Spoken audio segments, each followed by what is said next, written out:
katanungan sana ay taga saan po kayo na lugar, na probinsya? Tacloban, sir. Tacloban. Tacloban City, Opo. sir. Kayo po ngayon ay Regional Director ng NBI sa BARM. Yes, sir. Opo. Yun po ba ay isang promosyon para sa inyo na madala sa BARM? Dahil totoo po ba na kayo ang tinatawag na Golden Boy ngayon sa NBI? I cannot comment on that po, Your Honor. Kasi po ang Nasa BARM po ako. Wala ho ako ngayon sa Opo. main office, sir. promotion po ba yon? Yung napunta kayo sa BARM? Balita ko po kasi ilang beses na kayo na-promote sa NBI.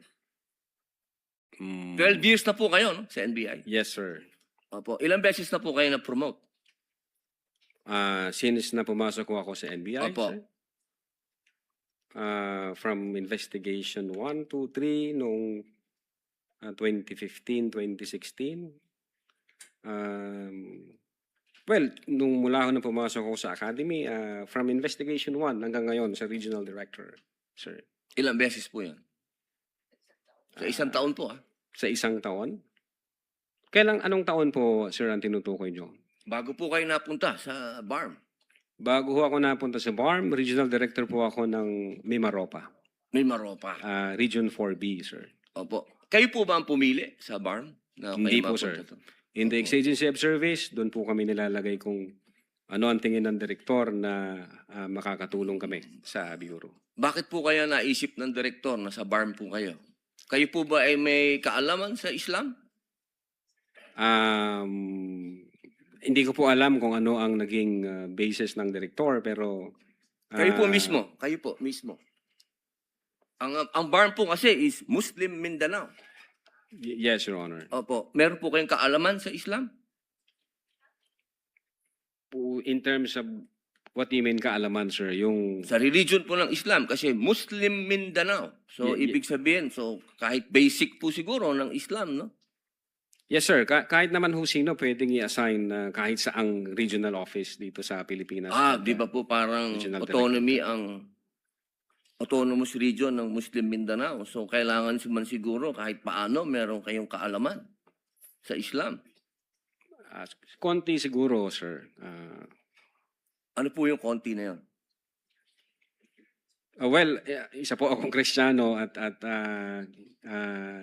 hindi ko ho malalaman yung kabuuan nung Siguro po dapat meron kayong basic din na knowledge ng Islam. Ano? So pangalawang tanong po, okay na po yun. Pangalawang tanong po, meron po ba kayong, sa tagal nyo po sa NBI, 12 years, meron po ba kayong na-encounter na kaso ninyo sa NBI? Kayo po mismo na-filean ng kaso? Your Honor, normal ho sa mga NBI agents na makakasuhan, in fact, maging sa sinumang law enforcement agency, that's the price we pay for doing our job and for protecting the country. As a matter of fact, in the NBI, Your Honor, we avoid the noise. We just finish the job. So sir. ano po yan? Yes? Yes po yan? Yung sagot nyo? Yes? Normal ho yan yun sa amin. So sir. yes po? Attorney Loto, kindly answer the question. Yes, sir. Oh yes. Ano pong, pwede po bang malaman kung ano pong mga naikaso sa inyo? Well, wala ho pa akong natanggap na official case galing sa ombudsman, pero may nakita na ho akong complaint na binigay sa akin from NBI. Hindi ko na ho maalala yung sa case na yan, pero nung chinek po namin yung case na yan, Your Honor, sabi ko doon sa mga kasama ko, tingnan nyo nga yung validity at authenticity ng case na to. Pinuntahan ho namin yung nagnotaryo, I So think meron Makati po, no? Court yun. Oh. Yung Makati Court, nag-issue ho ng certification na fake yung notary. Diyan sa reklamo na yan. So sabi ko, huwag nyo nang pansinin, marami tayong trabaho. Kung fake yung notaryo na yan, mere scrap of paper yan. Huwag na nating pansinin. Although, nag-aantay po ako, Your Honor, na mag-notify sa akin ng OMB kasi sasagutin po namin na eto ho ang nakaalap namin, may dalawang Chinese na nagreklamo. Chinek ho namin doon sa BI, yung dalawang Chinese na yan, I think, 9 months nang overstay at pinaghahanap din ng... Ano pong kaso po Bureau of yung Immigration. ipinatong sa inyo? Anong kaso? Hindi ko maalala, Your Honor. Meron may mga kaso doon na nakalagay. Pero again, sabi Wala ko po nga, kayong isa kahit maalala na ipinatong sa inyo? If I'm not mistaken, arbitrary detention, may Mhm. ganun ba? May unlawful arrest? Wala ho sa akin ng record kasi nga, sabi ko nga, nung makita namin na fake yung notary, hindi na ho namin binigyan ng pansin, Your Honor. Kasi napakakapal po nitong hawak ko. Ito Wala po akong yung- problema, Your Honor. Oo, Sasagutin po kakapal. namin yan.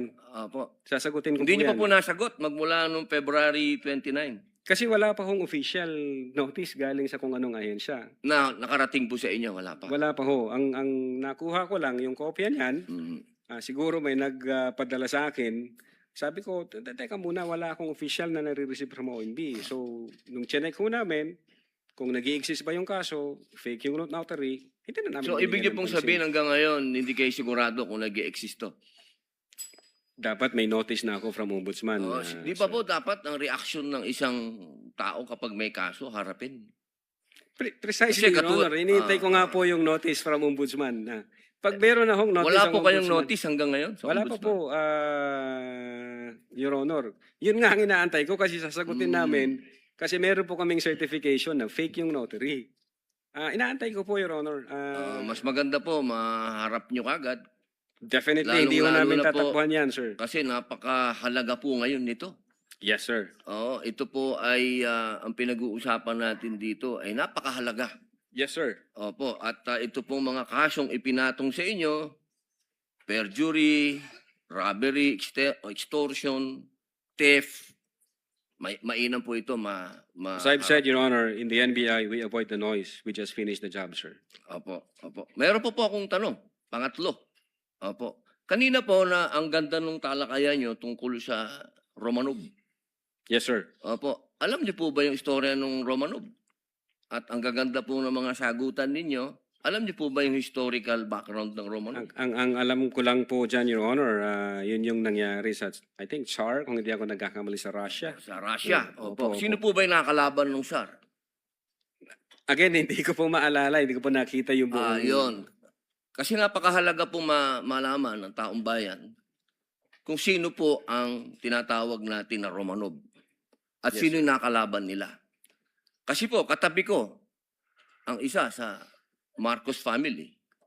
Yes, sir. Alam naman po natin lahat, batid natin lahat, na si Apo Lakay, Ferdinand Marcos Sr., ang number 1 na lumaban sa komunista dito sa Pilipinas.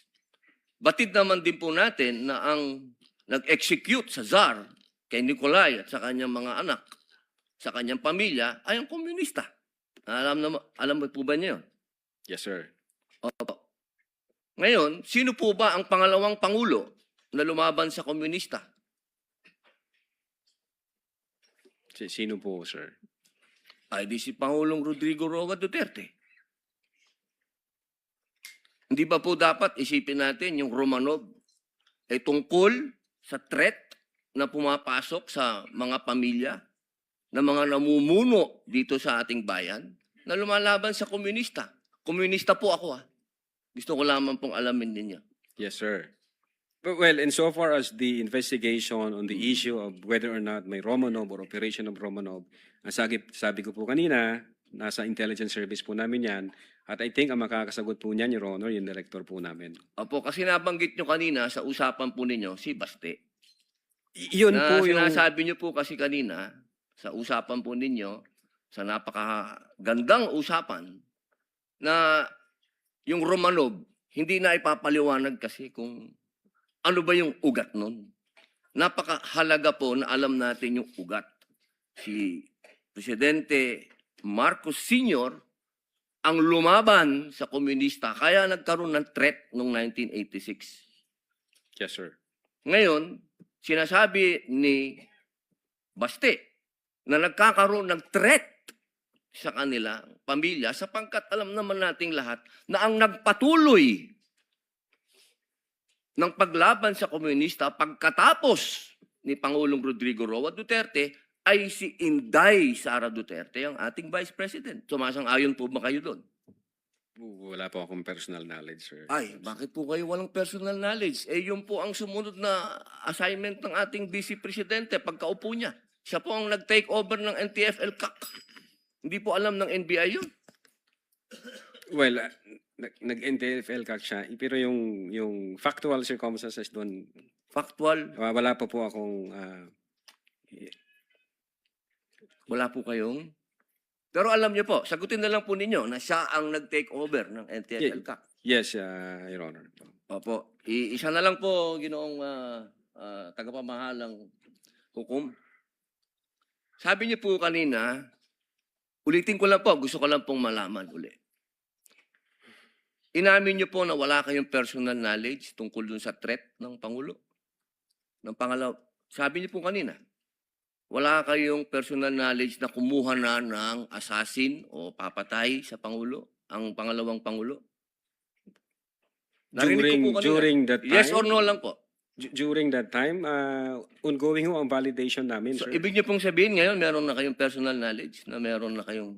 Hindi po, ongoing po ang validation. At sabi ko nga po, ang makakasagot po niyan, yung intelligence service namin at ang director po namin, sir. So, hanggang ngayon po, wala pa kayong personal knowledge. In so far as the cybercrime division is concerned back then, Hindi po, ongoing ngayon po. ho yung Yes or no po? validation. Ngayon po, sir. Mahal naming saksi. Ngayon po.